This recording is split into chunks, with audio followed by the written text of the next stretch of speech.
Everyone, স্যামজনের টেকটক্সের third এপিসোডে আপনাদেরকে আরও একবার অনেক অনেক ওয়েলকাম। নিশ্চয়ই খুব ভালো রয়েছেন। আজকে আমরা স্পেশাল একটা জায়গায় চলে আসছি। এটা একটা ভার্সিটি এবং ভার্সিটির অনেক ভাই ব্রাদার আছে যে এখানে দাঁড়িয়ে আছে, যাদের সাথে আজকে একটু গেম টেম খেলা যাবে আর কি। এবং উইনার হয়ে গেলে তো অবশ্যই গিফট টিপ থাকবে। সো আপনারা কি প্রস্তুত? সব প্রস্তুত। আপনাকে যদি 20,000 টাকা দেওয়া হয়, ধরুন আপনার পরবর্তী স্মার্টফোনটা আপনি 20,000 টাকার মধ্যে কিনবেন, সেই ক্ষেত্রে আপনি কোন কোন বিষয়গুলো দেখবেন, বা এই ঈদেই যদি কিনেন তাহলে আপনি কোন বিষয়গুলো দেখে কিনবেন? প্রথমে র্যাম দেখবো। প্রথমে সে র্যাম দেখবে। তো র্যামটা 20,000 মধ্যে কত জিবি চাই? এখন তো 12 জিবি চালাই অভ্যাস হয়ে গেছে। এখন তো 12 জিবি চালাই অভ্যাস হয়ে গেছে। 12 জিবি মনে হয় না 20,000 টাকায় পাবেন। সো এটা বাদ দিলাম। 8 জিবি 8 জিবি পাবো। আচ্ছা, তারপরে ক্যামেরা, তারপরে কি রম, এইগুলো স্টোরেজ। হ্যাঁ, স্টোরেজ। আচ্ছা, আর এইগুলোই এগুলাই আমরা ওনাকে একটু রাখি, আরেকজনের কাছে যাই। ভাই হলে কি করতেন 20,000 টাকার মধ্যে? 20,000 টাকায় ফোনের লুকটা একটু দেখতে হবে। আচ্ছা। সেলফি ক্যামেরা কেমন আসে, ওকে। র্যাম, রোম, তারপরে হ্যান্ডলি কিভাবে। আপনি বেসিক্যালি ফোন দিয়ে কি করেন, মানে আপনার মেইন পারপাসটা কি একটা ফোন ইউজ করার পারপাস ক্ষেত্রে? হচ্ছে বেশি হচ্ছে গেমিং করা হয়। র্যামটা অনেক গুরুত্বপূর্ণ।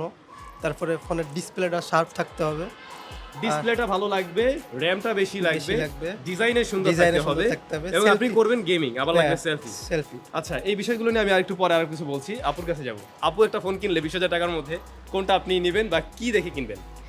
অবশ্যই র্যাম রোম প্রথমে দেখবো। শুনে বললেন নাকি? যে ওরা বলছে আমিও বলি। না, অবশ্যই র্যাম তো আগে দেখতে হবে, র্যাম রোম ওইটার কিভাবে কতটুকু স্পিড থাকবে। দেন গেমিং জিনিসটা দেখতে হবে, যে গেম খেলার প্রসেসটা কেমন, যে ওইটা গেমিং আপনি কতটুকু কি দেখে বুঝবেন যে গেমিং? আপনি তো দোকানে গিয়ে ওটা দিয়ে গেম খেলে হয়তো নিতে পারবেন না। 10 মিনিট দেখবেন, 20 মিনিট দেখবেন। ওইটা তো র্যামের উপর ডিপেন্ড করবে যে। আচ্ছা, গেমিংটা র্যামের উপরে ডিপেন্ড করে, এটাও নোটিস করবেন আপনারা। আমরা আরেকটা বড় ভাইয়ের কাছে যাই। আমি গেম খেলি না, ঠিক আছে, আমার জাস্ট আমার ভিডিও স্ট্রিমিং শেষ, ভিডিও কোয়ালিটি ভালো হতে হবে, যেমন আমাদের ডিসপ্লে ভালো, এইচডিআর সাপোর্ট করবে, আচ্ছা, বা 2K। ওকে, That's- 2K আমরা that's পাবো না all. 20,000 টাকায়। এখানে আমরা যদি দুইটা ভাগ করি, আমরা মনে হয় দুইটা ভাগের লোকজন পেয়েছি। একটা হলো ক্যামেরা সেন্ট্রিক, আর একটা হচ্ছে গেমিং, রাইট? এরকমই তো ছিল। এখন যারা গেমিং এর জন্য ডিভাইস চয়েস করতে চাচ্ছে, একটা মানুষও প্রসেসরের ব্যাপারে বলেই নাই। মানে আমি লিটারালি শকড। আপনারা আমার রিভিউ দেখছেন কোনোদিন? আসলেই দেখছেন? ওই যে ভাইয়া দেখছে। তো আপনারা যেটা বলছিলেন র্যাম, আমার এটাই জানার ছিল যে আমাদের দেশের না এখনও ম্যাক্সিমাম মানুষই একটা ফোন কেনার ক্ষেত্রে আগে গুরুত্ব দেয় র্যাম কত জিবি আছে। বাট আমার মনে হয় না যে র্যাম কত জিবি আছে এটা দেখে ফোন কেনার কোনো মানে আছে। আমার আজকের ভিডিওর মেসেজটা এটাই, যে আমরা একটা ফোন কিনতে গেলে শোরুমে গিয়ে আগে বলি, ভাই আমার 20,000 টাকার মধ্যে আপনি 12 জিবি র্যাম দেবেন কিনা? কে বলছিলেন ফার্স্টে? আপনি? এই যে বিষয়টা কিন্তু এরকম না। র্যামটা কখন লাগছে? আপনি যখন একসাথে অনেকগুলো কাজ করছেন, অনেকগুলো অ্যাপ্লিকেশন রান করছেন তখন। বাট আপনি যখন কিনা একটা গেমিংয়ের জন্য ডিভাইস নেবেন, দেন প্রসেসরটা ভালো হওয়া চাই, অপটিমাইজেশনের বিষয় আছে।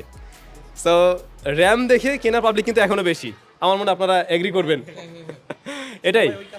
বাট হ্যাঁ, 20,000 টাকার মধ্যে এই মুহূর্তে আপনারা র্যাম 6 থেকে 8 জিবি পাবেন, আবার কিছু মিডিয়াটেকের কিছু প্রসেসর পাবেন জি সিরিজের, যেগুলো মোটামুটি ভালো।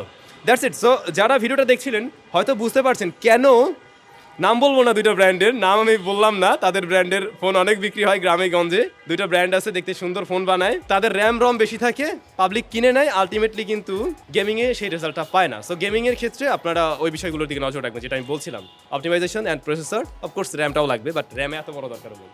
অলরাইট, আমাদের আজকের video sponsor gadget and gadget, যাদের কাছে কিন্তু আপনারা বর্তমান সময় জনপ্রিয় সমস্ত রকম গ্যাজেটগুলো পেয়ে যাবেন। বসুন্ধরা সিটিতে তাদের শপ রয়েছে, আর এই ঈদের মধ্যে তাদের বিশাল ধামাকা নাকি অফার চলছে, তো ভিজিট করে দেখতে পারেন। ডেসক্রিপশনে লিঙ্ক সব দেওয়া থাকবে। আচ্ছা, তো ভাই ব্রাদাররা খুব মজা পাইছে, তো বললো যে ভাই তাহলে কুইজে একটু অংশগ্রহণ করা যাক। তো আমরা একটু কুইজে যাব।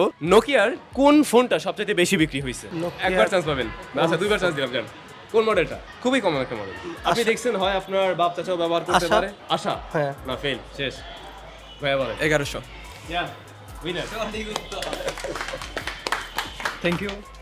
আমার প্রশ্ন হলো, বাংলাদেশে কি 5G চালু হয়েছে কিনা এটা বলবেন, এবং যদি চালু হয়ে থাকে সেটা কোন বছরে, কোন অপারেটর? 5G চালু হয়েছে হয়েছে কিনা? হয়েছে। হ্যাঁ। আপনি পেয়েছেন কখনো? না সরি, আমি কনফিউজ একটু। না, এটা বলতে হবে, ঠিকঠাকভাবে বলেন, সমস্যা নাই। না, 5G এখনো চালু হয়নি, 4G পর্যন্তই আছে। 5Gটা আসলে চালু হয় নাই, বাট যেটা হয়েছে 5G টেস্টিং পারপাস চলছে। তো এটা কোন অপারেটর, এটুকু যদি বলতে পারেন তাহলেও গিফট পাবেন আপনি। গ্রামীণ ফোন হয় নাই ভাই, ফেল মারছে, সরি। টেলিটক। টেলিটক, হ্যাঁ, টেলিটক। আচ্ছা, এখন ভাইয়ের একটা গিফট তাহলে মনে দেওয়াই লাগবে। টেলিটক, এটা শিওর। বাংলাদেশে ফর দ্য ফার্স্ট টাইম একটা টেক মিট আপ হয়েছে, হ্যাঁ, যেটাতে বাংলাদেশে যত টেক ইউটিউব চ্যানেলগুলো আছে সবাই এটাতে অংশগ্রহণ করছিল, সবাই আসছিল। এটা কোন বছর হয়েছে, কোন মাসে হয়েছে? 22 সালে হয়তো, শিওর না আমি। ঠিক আছে, শেষ। ভাই মনে হয় বলতে চান?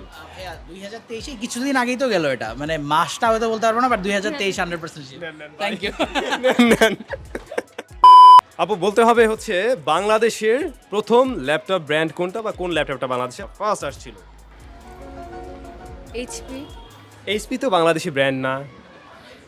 আরেকবার আপনি চিন্তা করতে থাকেন, আমি এই প্রশ্নটা আরেকজনের দিই, আপনার কাছে আমি আবার আসবো। বলেন, কোয়েশ্চেনটা কি জানি আপনার বাংলাদেশের প্রথম ল্যাপটপ ব্র্যান্ড কোনটা? দোয়েল। দোয়েল। Yes, Yeah. মনে আছে আমার মনে ফ্রেন্ড আছে, আসলে আমি শুনছি না, কেউ লিক করছেন কিনা? এটা আমার ফ্রেন্ড ইউজ করতো। আচ্ছা, ফ্রেন্ড ইউজ করে। হ্যাঁ, friend use অলরাইট, করে। অনেক আপনার আগে। জন্য। Thank you. যেহেতু আপুর সংখ্যা কম, আপুকে আমরা দুইবার চান্স দিচ্ছি। বিষয়টা হলো এরকম, বাংলাদেশে এই মুহূর্তে কয়টা অপারেটর আছে, মোবাইল অপারেটরের কথা বলছি, যারা আমাদের সিম সার্ভিস দেয় বা নেটওয়ার্ক প্রোভাইডার আর কি, এরকম কারা আছে, কয়টা কয়টা এবং কি কি? এটা খুব সহজ একটা কোশ্চেন। এয়ারটেল 5টা। আপনি বলেন না, পাঁচটা তাহলে বলেন। এয়ারটেল, রবি, টেলিটক, গ্রামীণ, বাংলা লিঙ্ক। কয়টা হলো? 5টা। না, ঠিক আছে, থ্যাংক ইউ। Thank you. আরেকটা ছিল সিরিসেল, এই যে রিসেন্টলি আর কি ওদের মনে হয় লাইসেন্সটা বাতিল হয়ে গেল একদম সর্বশেষ। সো ফাইনালি ওরকম কেউ নেই। So thank you so much সবাইকে ভিডিওটি কষ্ট করে দেখার জন্য, আর আপনাদের সবাইকে অনেক অনেক অনেক অনেক থ্যাঙ্কস। নিশ্চয়ই নেক্সট টাইম আমরা আরও বেটার কিছু করার ট্রাই করবো, এই ধরনের আরও আয়োজন থাকবে। সবাই ভালো থাকবেন, সুস্থ থাকবেন, দেখা হচ্ছে নতুন ভিডিওতে। Till then, take care.